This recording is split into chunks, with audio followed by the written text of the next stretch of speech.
Welcome, everybody, to Catholic Owned Live.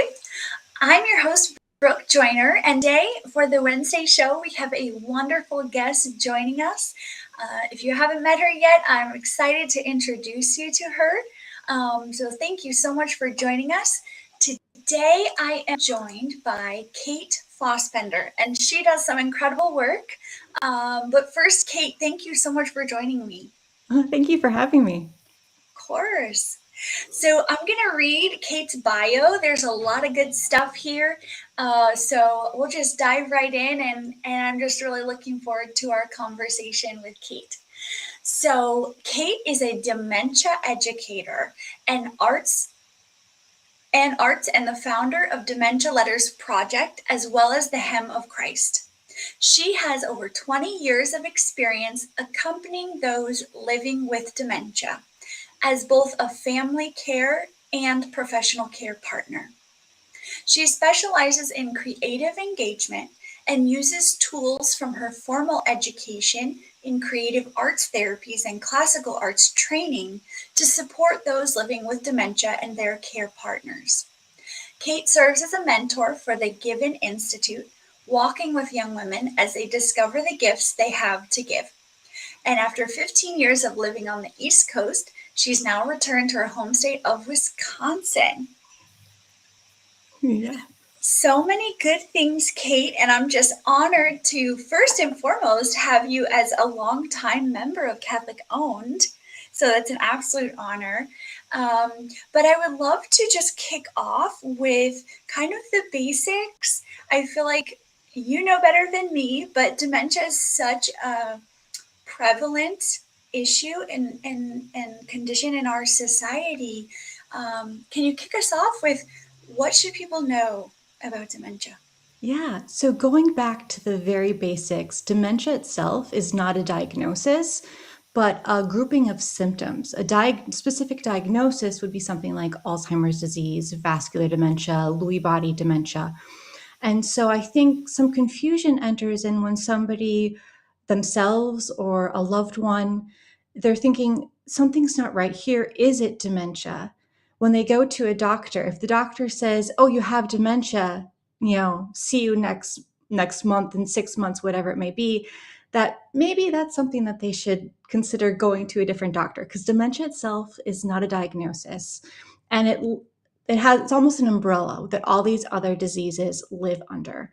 And we think of it most frequently as memory loss, but it is the whole body essentially shutting down in some way or another. So you will see physical changes. You may see a change in gait. You may see a change in someone's even physical appearance. So it's body and mind, but the mind usually tends to tell us something's wrong first. So it could be starting off with all of a sudden a loved one has lots of notes everywhere because they're trying to remember things, or finding words is more difficult than it has been or that it should be. And those are usually the first clues. However, we know that those symptoms could be showing themselves for the first time after decades of the disease living in their brain. I sometimes like to share with people to understand kind of another bigger picture of dementia is that I, as someone in my late 30s, could have dementia, a type of dementia. However, those symptoms won't show themselves until I'm maybe 60, 65, 70, 80 years old. And so we are all living with dementia in some way or another, and we're still struggling to find a cure. I mean, recently in the news, some drug trials have been hitting the headlines, and that may be something that helps us living with dementia, or it may not. And so that's where a lot of my work is rooted in the care, because the care we can do right now in this very second while we wait and explore the cures for the various types of dementia. Thank you for that clarity. I think that is so needed. And I'm sure you run into that often. Would you mind sharing a little bit about that care that you're talking about? I know that really is the heart of the work that you do. Mhm. Yeah, care is something that it's going to look different for absolutely everybody, because it all depends on one's temperament, their gifts, their chapter in life, and the type of dementia they're caring for.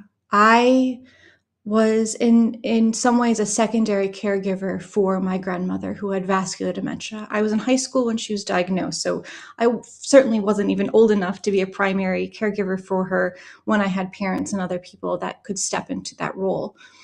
And so care for me as a granddaughter meant being present, listening to her, even when she may have repeated a story for the 15th time in 20 minutes. It meant keeping an eye on things. When I was spending time with her, making sure she did take her medication, when she needed to, that she was having a full meal, so she was being nourished, that I would go to church with her so that we could be spiritually nourished as well. So there are different types of care. So for me as a granddaughter, that's what care looked like. However, later on in life, my grandmother, she did not have dementia, but there was some mild cognitive impairment that was present, and she had macular degeneration and other things. Care for her as she was living with that and then ultimately ended up with cancer in the last about year of her life. Care meant much more rigid terms, doing her laundry, doing all things when it came to preparing meals, making sure she had her medication. Now, I did this with my mom, so I was not alone in doing this, but it was much more rigid. And so care can look very different for many people in different times and chapters of their life and what they're actually needing to care for. And it can feel noble to care solo, but we can't do that. We have to do that in community. And sometimes community means families grouping together and sharing care responsibilities. Sometimes it means hiring in-home care. And sometimes it does actually mean putting that loved one into a skilled care community or into assisted living, and knowing that that is not failure. That does not mean that you can't also still care for them and love them the way you would in your home or in their home. But that is also sometimes part of that care arc that enters one's life, because it all depends on what is best for the person before me and how can I love them best, which we know is willing the good of the other. And sometimes willing the good of the other means caring for them in the home, family members as care partners, as caregivers, and sometimes that means hiring out somebody else to provide 24/7 care. Well, and I think that as the diseases under this umbrella of dementia advance, in your experience, does the need for that external support grow? Does it becomes more pressing for the family especially if there's not a good support system in place? Yeah. It all comes back to we need community to care properly. And hopefully that community is your family and that you have some people caring for you. So while you might be making every single meal for your loved one, doing all their laundry, that somebody else, maybe it's a neighbor, a good friend, another family member, coming in and saying, "Can I pick up your kids from school today?" Or, let me take your kids for the weekend and so you have some time to do things. How can I bring a meal over? Can I just sit with you and watch a movie in your house while you may have to get up and down to provide care for a loved one, but let's just spend some time together in that way. So it can look in little ways where the caregiver needs care themselves in order to be able to be giving of themselves fully to the loved one that is relying on them for their social, medical, and physical care. In so many ways, that just seems to mirror the early phases of life, right? When the parent is at home, a lot of times, that can be so isolating, being wholly responsible for like you said, the social, physical, and medical needs. Is that what you said? Yes. Of this other person who you love so much. And without the community, the caregiver can really break down. Yeah.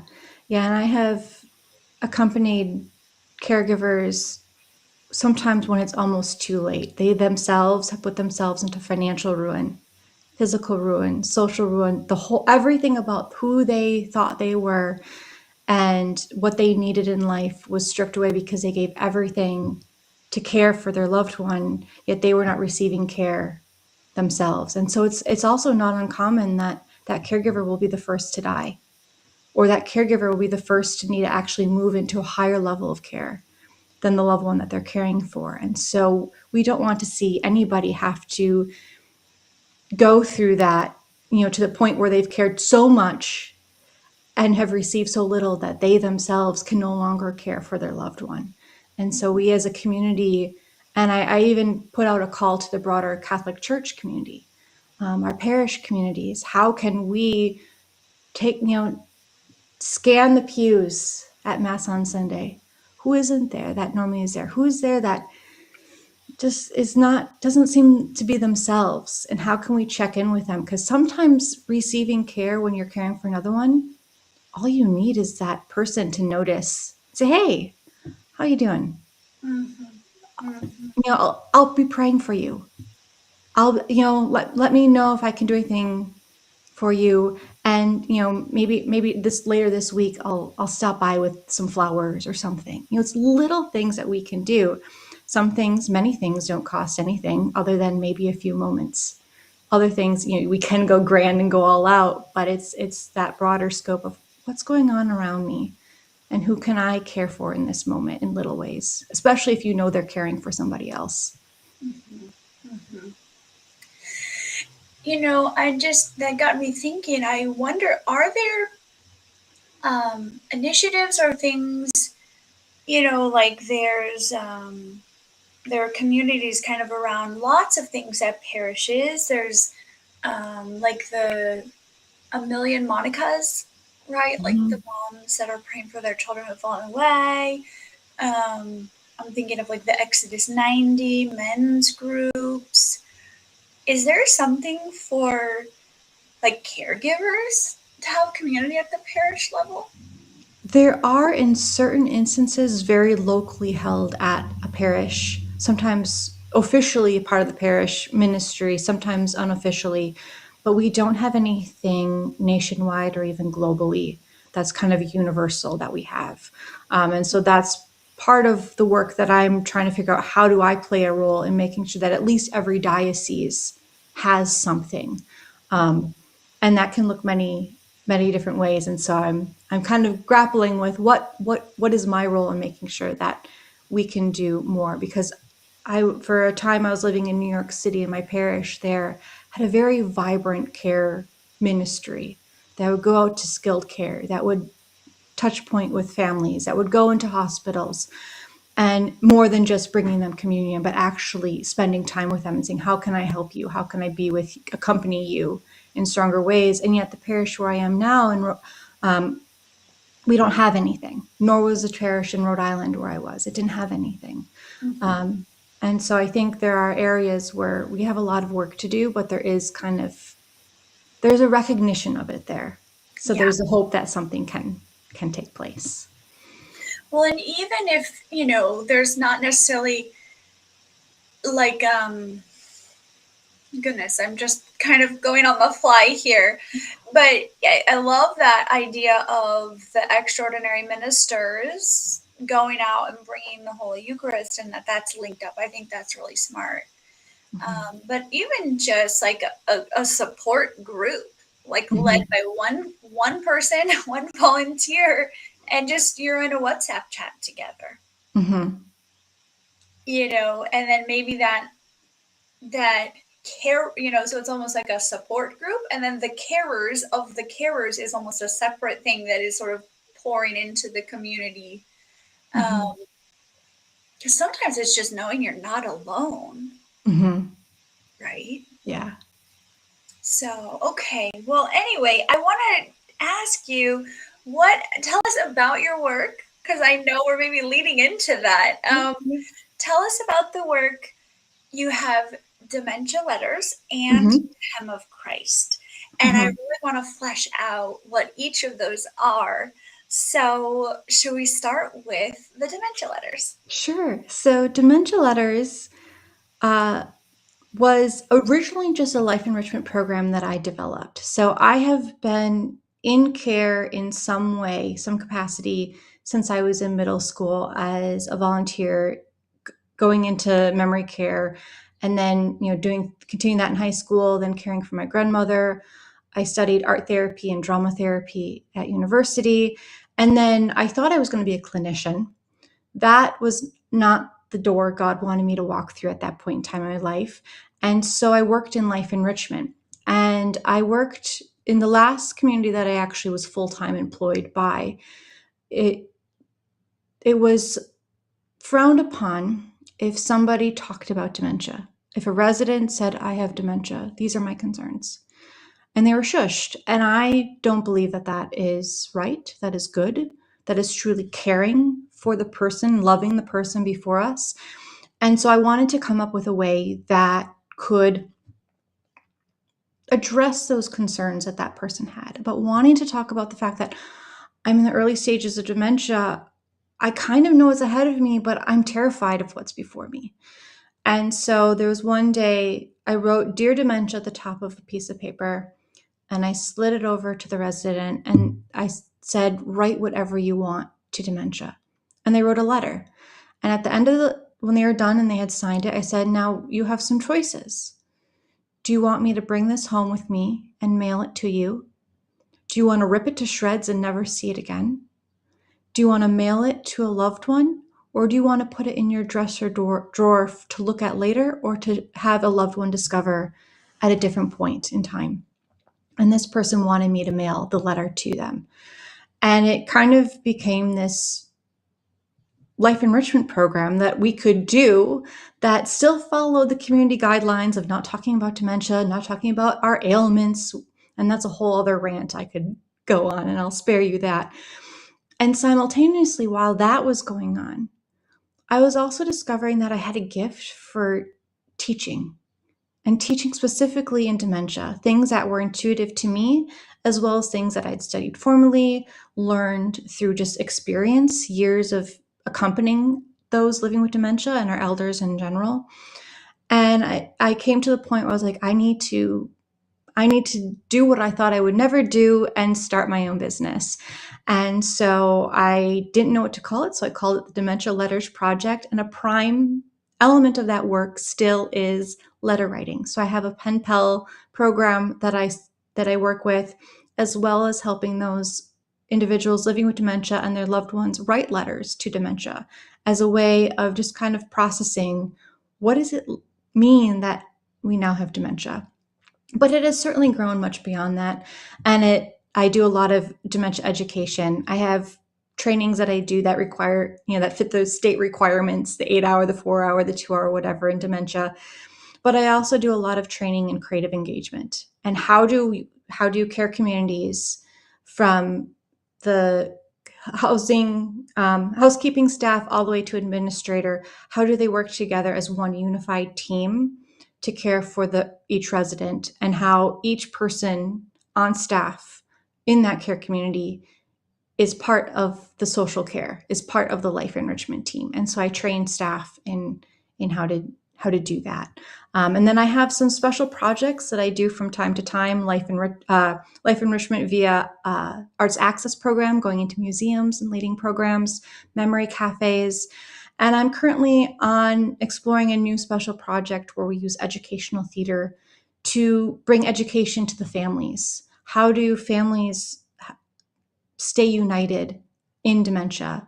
How do those grandchildren who are under 8 still connect with grandma and grandpa who are in middle, late stages of dementia, when communication isn't what we are accustomed to, when things aren't quite normal or right in that relationship, and how do they stay united? So Dementia Letters has had a lot of different kind of ebbs and flows, but it's primarily education that I do in whatever setting I'm called to be an educator in.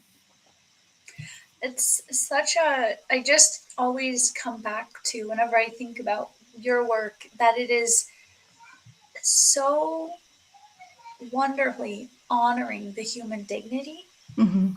of the person who is suffering with this disease, and helping the family and those around this person suffering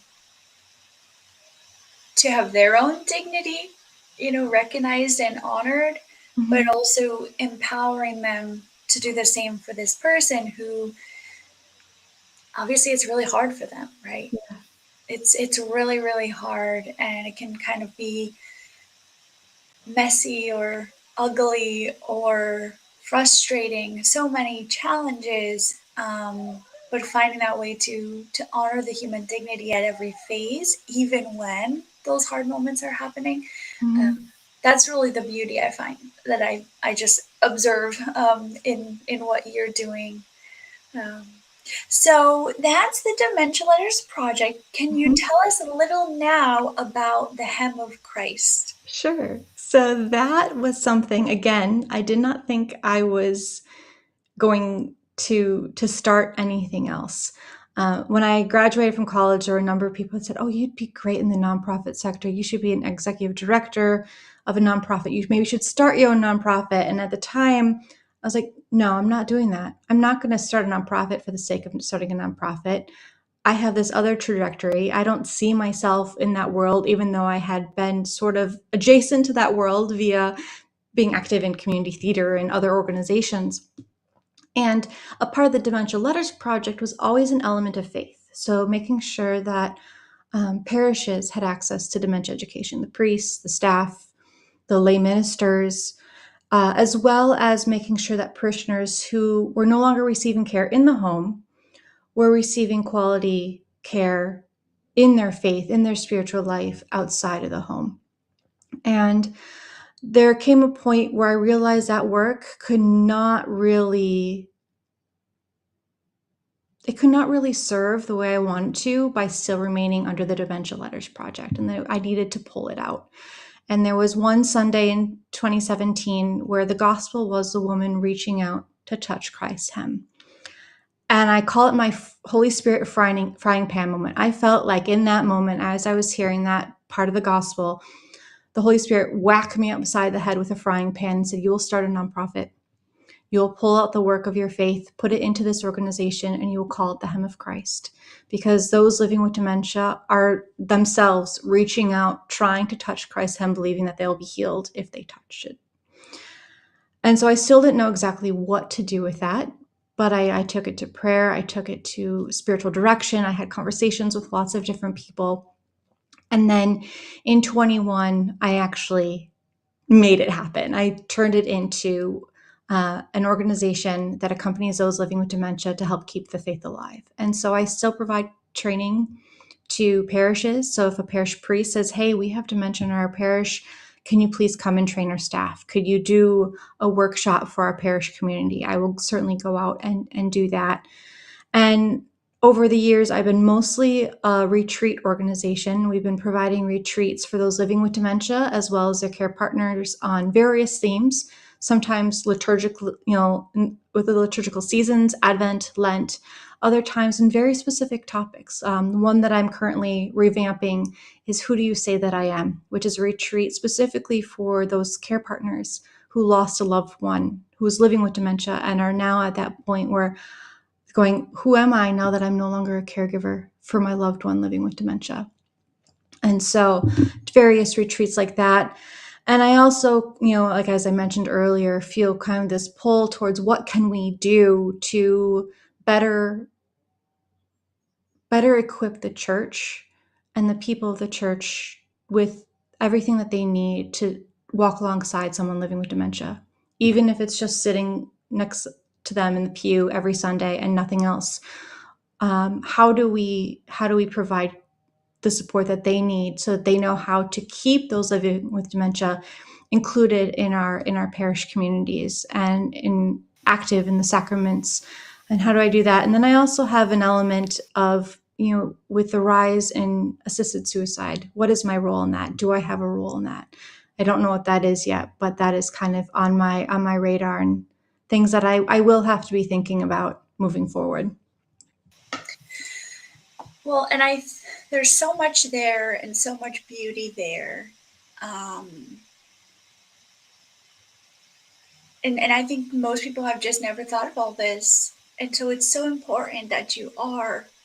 And, you have this accompanying spirit that is so pleasant and wonderful. And I'm just feeling so moved by your words. Um, you also reminded me of we have another member uh, who has it's a hospice. It's a hospice in the state of New Mexico where assisted suicide is like legal and just rampant. I mean, apparently it's like really, really one of the worst states for that. And so he opened a hospice home for people who can't afford to go to hospice, who Mm. would, you know, the state might say this is a good fit for you, the assisted suicide route. Uh, Mhm.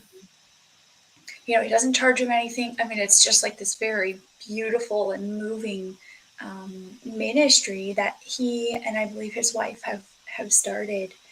Um, that end of life, having Catholics in place doing this work, you know, you and others like you accompanying our elderly and those caring for them in the late stages, as well as people like Miles at the end.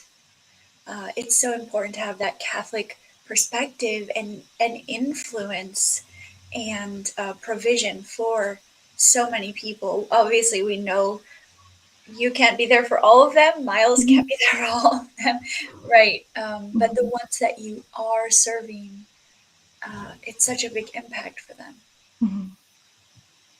Yeah. Yeah, and I know that, I probably make every business coach across the country cringe. So like you're running two businesses, focus on one, let it run. But it really has been I see the gifts that I have. Many thanks to the Given Institute. I was an alum of that, and they helped me kind of figure out that.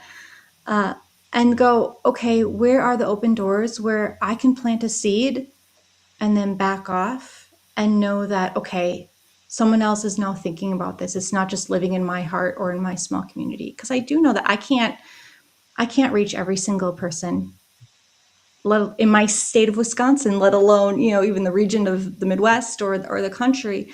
But where can I plant seeds?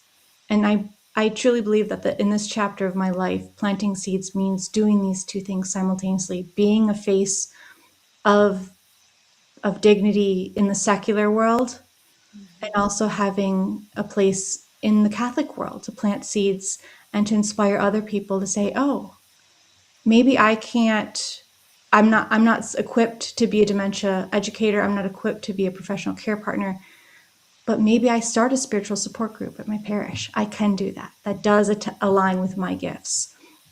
And so again, I think I make every Catholic or every business coach and business professor in this country cringe the way I'm currently living my life. But it's for this chapter in my life. And I truly believe that God has called me to operate my life in this way at this time. Well, and I think it makes a lot of sense as well. You know, I'm thinking of um, Covenant Marketing, Hmm. very well established marketing company. They have their primary company is a secular company because Catholics need to be serving the secular world. Mhm. That's the evangelization piece. And it's also about bringing that Catholic excellence and quality to and gifts to more people because every person with dementia needs this, not just Catholics with dementia, you know. Right. So I think it's just totally natural to say, this is my, you know, in your case, it's a nonprofit arm. In other cases, it's a second company. In other cases, it's a sub brand, a division Mhm. where you can really dive into the faith using the skills that you're using everywhere, you Mhm. know. So I think it makes a lot of sense and it's just beautiful. Um, so, how can people get involved? Mhm. How can people help you on this mission? If someone's watching and just feeling moved and like, you know, I know someone who needs to be involved with this, or I have a loved one who's struggling with this, you know, what would you say to viewers? Um, well, the first thing I would say is reach out to me. because I can also sometimes feel very isolated and alone in the work that I do and go, am I the only one out here that is doing this? Am I the only one out here that sees the need in the way that I do? And so reaching out to me because I would like to, maybe inspired by what you said earlier, I never thought of a WhatsApp group. Maybe I start, if I hear from enough people and if I think about it, as when we end this live, maybe I start a WhatsApp and we can have that connection, because that is important, that we connect, we pray for each other, we support each other, we have a referral network of, I think that's what's so beautiful about Catholic Owned, is you have that network of, oh, who can I refer to in good conscience, in good faith, with a sense of, as opposed to, oh, is this going to be a good thing or a bad thing? And so reaching out to me in that way, and then certainly if you have questions, I can help, but also more locally, take time to see each person before you. We can easily, especially in the rush of life, forget about our elders, maybe not reach out to grandparents, great aunts and uncles, the older adults that sit in the pews. Our church has put so much focus on our youth that I think sometimes we've forgotten, the people that have dedicated their lives to the church in various ways, and how, seeing them, saying hi to them, sparking up a conversation with them, on the way out of Mass, or if on the way out of an adoration chapel where you might see them, and seeing them. Because when you see them, and this relates to dementia or not, you are able to touch them and magnify their dignity. And I think that is at the root. I'm not someone working in dementia. My core mission is to magnify the dignity of the person before me. And we need to practice that. It's a muscle, just like everything else. We need to practice that. We need to do better at how do we see the person before us. Because then when that moment comes, when, be it cancer or dementia or another ailment enters their lives, we already have practice of seeing their dignity, of seeing their beauty and their goodness and the gifts that they have to offer the world. And our job is now easier at making sure that they're maintaining that level of dignity, that they're maintaining a high quality of life and still living fully alive, even as their brain and their body are failing them. It's a beautiful and needed message. So thank you for sharing that. So many wonderful inspirations today. Thank you, Kate, for being my guest. This is so important. I know, especially as families are kind of separated, right? And that's kind of a separate conversation, but it's easy to forget about our elders. When I know in my own life, when you're far away, our elders, they can take a turn very quickly sometimes. And we can find ourselves surprised, like, wait, what happened? And that's just kind of from being out of touch even. Yeah. So a word of encouragement to everyone to call your grandma, call your grandpa if you're blessed enough that they're still here with us. Yeah, lots of inspiring things. I have many ideas. I don't want to go on and on. But thank you, Kate, so much for being my guest today. Oh, thank you for having me. Of course. And thank you to our audience who has joined us live today or catching the replay. Let us know in the comments if you're catching the replay. But this has been Catholic Owned Live, the show where we talk honestly about faith, work, vocation, and what it really takes to build the new Catholic economy. Be sure to find the Dementia Letters Project. Get in touch with Kate if you or a loved one is touched by dementia. And I will look forward to seeing you next week back here on Catholic Owned Live. I will be back on Monday at noon Central Time. Until then, have a wonderful week, a blessed Sunday, and God bless you. And it takes a minute to end.